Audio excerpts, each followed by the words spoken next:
बिस्मिल्लाहिर्रहमानिर्रहीम। अस्सलाम वालेकुम वरहमतुल्लाहि वबरकातुहू। मैंने दोस्तों आज बात करनी थी पाकिस्तानी पॉलिटिक्स के बारे में। पाकिस्तान में क्या हो रहा है।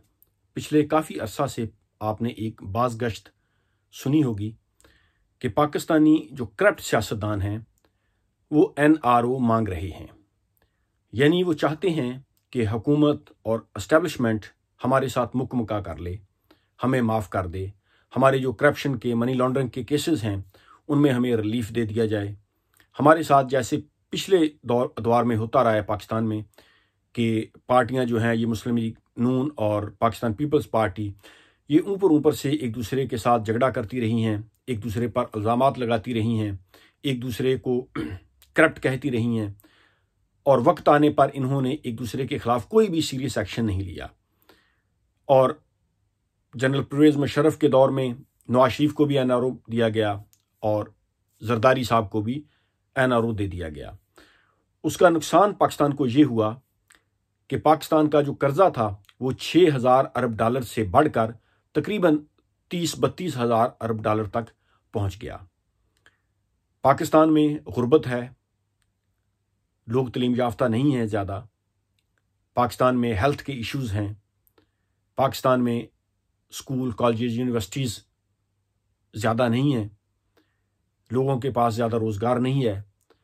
तो पाकिस्तानी लोगों की हालत जो है ये काफ़ी कमज़ोर है, यानी माशी लिहाज से मैं बात कर रहा हूँ।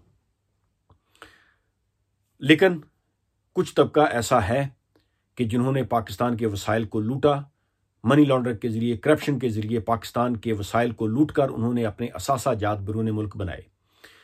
अब वही सियासतदान जो हैं ये इस मौजूदा हुकूमत पर, हमारी एस्टेब्लिशमेंट पर दबाव बढ़ा रहे हैं कि किसी तरीके से हमें रिलीफ दे दिया जाए, हमें NRO दे दिया जाए।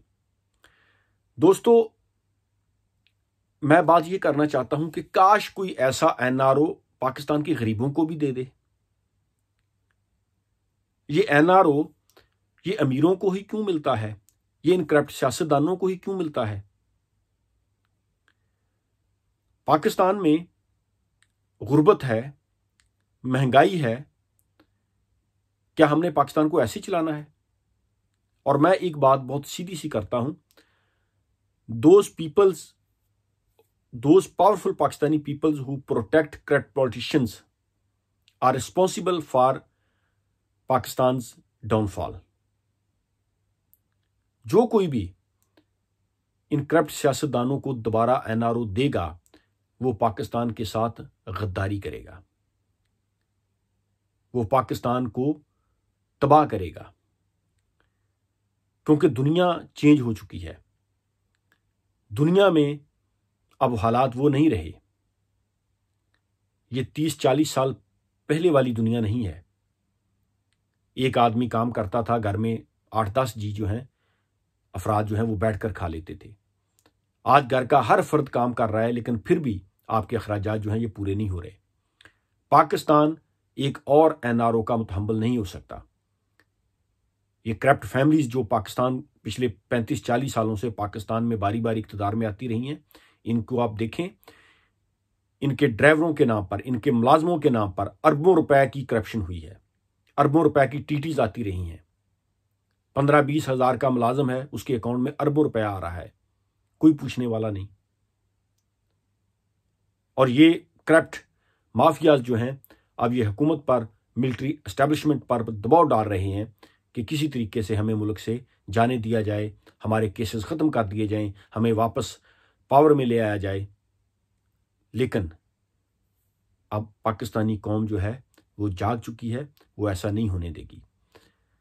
देखें, अगर तो ये पैसे देते हैं, इन पर जो केसेस हैं, अभी सुप्रीम कोर्ट ने कहा है कि इनके केसेस को डेली बेसिस पर सुना जाए। ये एक अच्छा फैसला है, क्योंकि पाकिस्तान में होता ये रहा है कि पहली बात तो ये है कि ये मुस्लिम लीग और पाकिस्तान पीपल्स पार्टी जो है ये ऊपर से एक दूसरे पर इल्ज़ाम लगाती रही हैं, एक दूसरे को करप्ट कहती रही हैं, एक दूसरे को ये बेईमान कहते रहे हैं, एक दूसरे के खिलाफ इन्होंने केसेस भी किए हैं, लेकिन इन्होंने कोई एक दूसरे के खिलाफ सीरियस एक्शन नहीं लिया।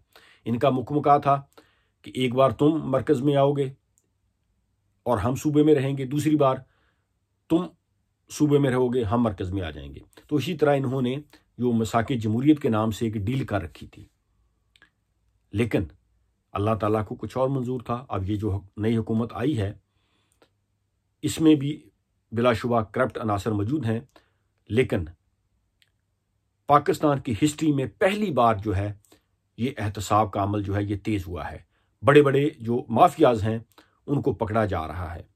लेकिन अब अगर पाकिस्तानी अदारों ने, रियासत पाकिस्तान ने कमज़ोरी दिखाई, उन्होंने ये एहतसाब का अमल छोड़ दिया, तो फिर यकीन जानिए दोबारा पाकिस्तान में कोई भी आदमी एहतसाब का नाम नहीं लेगा।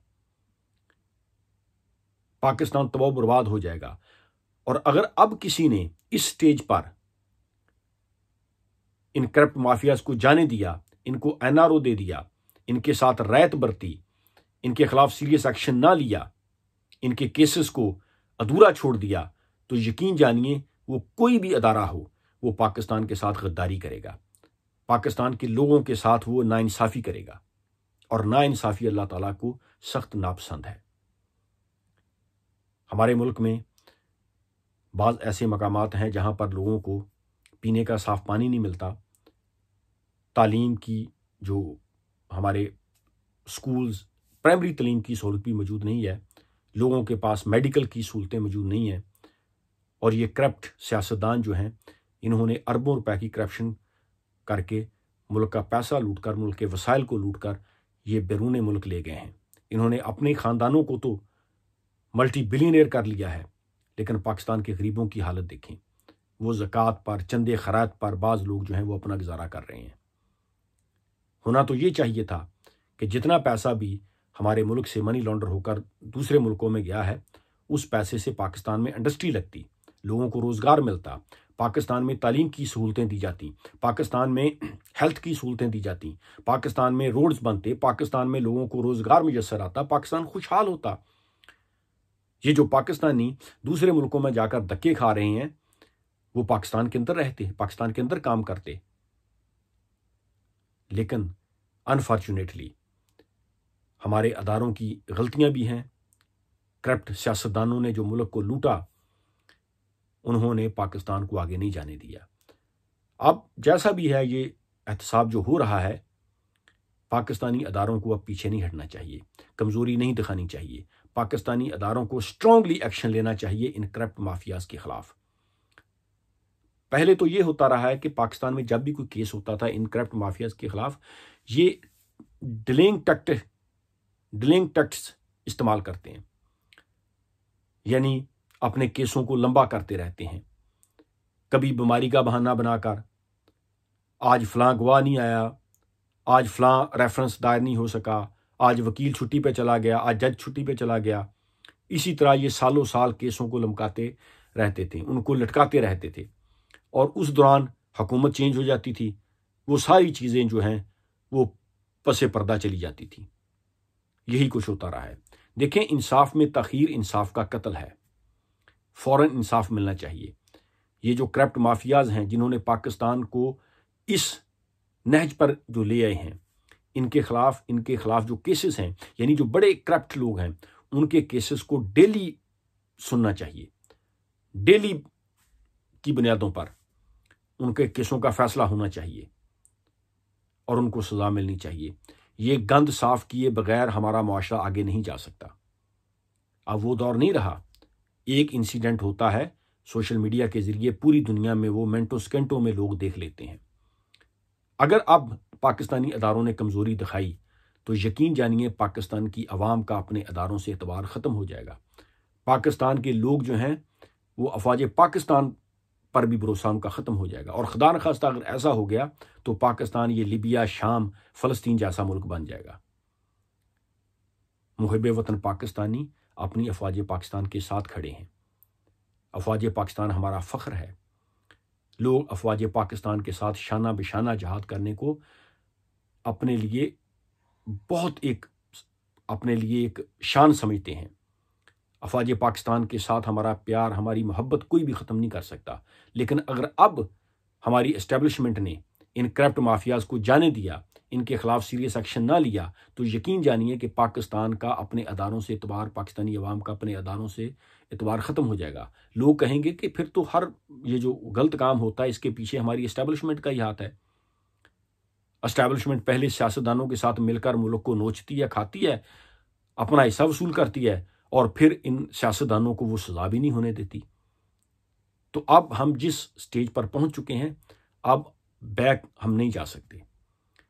ये जितने भी केसेस चल रहे हैं हमारे सियासतदानों के खिलाफ, जो मनी लॉन्ड्रिंग के केसेस हैं, करप्शन के केसेस हैं, इनको मंतकी अंजाम तक पहुंचाना चाहिए, इनको सजा मिलनी चाहिए। पैसा अगर नहीं भी मिलता कोई बात नहीं, पाकिस्तानी कौम जो है ये बहुत मेहनती कौम है, ये 2-4 साल, 5 साल, 10 साल और तंगी बर्दाश्त कर लेगी, कोई बात नहीं। पैसा अगर ये करप्ट सियासतदान नहीं भी देते, लेकिन उनको हमेशा के लिए सियासत से आउट करना चाहिए, इनको बैन कर देना चाहिए, इनको अदालतों से सजाएं मिल जाएं ताकि ये पूरी जिंदगी इलेक्शन, काउंसिलर का इलेक्शन भी ना लड़ सकें। ये होना चाहिए। इन करप्ट माफियाज को पहले तो अगर हो सके तो इनसे पैसा वसूल करना चाहिए, पाकिस्तान में इनकी जितनी जायदादें हैं उनको सीज कर देना चाहिए जैसे दूसरे मुल्कों में होता है। अगर ये पैसा नहीं देते तो फिर इनको हमेशा के लिए पाकिस्तानी सियासत से किक आउट कर देना चाहिए। इनको इजाज़त नहीं होनी चाहिए कि ये मुल्की वसाइल को लूटें, करप्शन करें, पाकिस्तान के अवाम को ये ज़लील व ख्वार करें, पाकिस्तान के अवाम के वसाइल को, ये मुल्क के वसाइल को ये खा पी जाएं और फिर वापस ये पावर में आ जाएं। अगर ये पैसा नहीं देते, ना दें, कोई बात नहीं, पाकिस्तानी अवाम जो है ये सर्वाइव कर लेगी। ये जिस तरह जुल्म की चक्की में पिसती रही है, ये 2, 4, 5 साल और मजीद तंगी बर्दाश्त कर लेगी, लेकिन इन करप्ट माफियाज को, इन करप्ट पॉलिटिशियंस को वापस पावर में नहीं आने देना चाहिए। पाकिस्तान में पहले तो यही कुछ होता रहा है कि जब भी किसी सियासतदान पर केस होता था, वो डिलेइंग टैक्टिक्स इस्तेमाल करके, बड़े वकील जो है वो हायर करके, वो अपने केस को इतना लंबा करता था, सालों साल, वो मुकदमे का कोई फैसला नहीं होता था, उस वक्त तक हुकूमत चेंज हो जाती थी। लेकिन अब ऐसा नहीं होना चाहिए। डेली की बुनियाद पर इनके केसेस सुनने चाहिए, इनको सजा मिलनी चाहिए ताकि ये गंद जो है ये पाकिस्तानी सियासत से दफा हो जाए। इसके बगैर हमारा माशरा, हमारा मुल्क आगे नहीं जा सकता। 2020 है, अब हम इन करप्ट सियासतदानों के साथ आगे नहीं चल सकते। अगर ये वापस पावर में आ गए तो यकीन जानिए कि पाकिस्तान जो है ये इकोनॉमिकली बिल्कुल तबाह हो जाएगा। यस, पाकिस्तान में महंगाई है, इस पर काम होना चाहिए, लेकिन किसी भी सूरत इन करप्ट माफियाज को वापस पावर में नहीं आने देना चाहिए। सोशल मीडिया पर तमाम हुए बेवतन पाकिस्तानी इसके लिए आवाज़ उठाएं। Thank you very much. अल्लाह हाफ़िज़।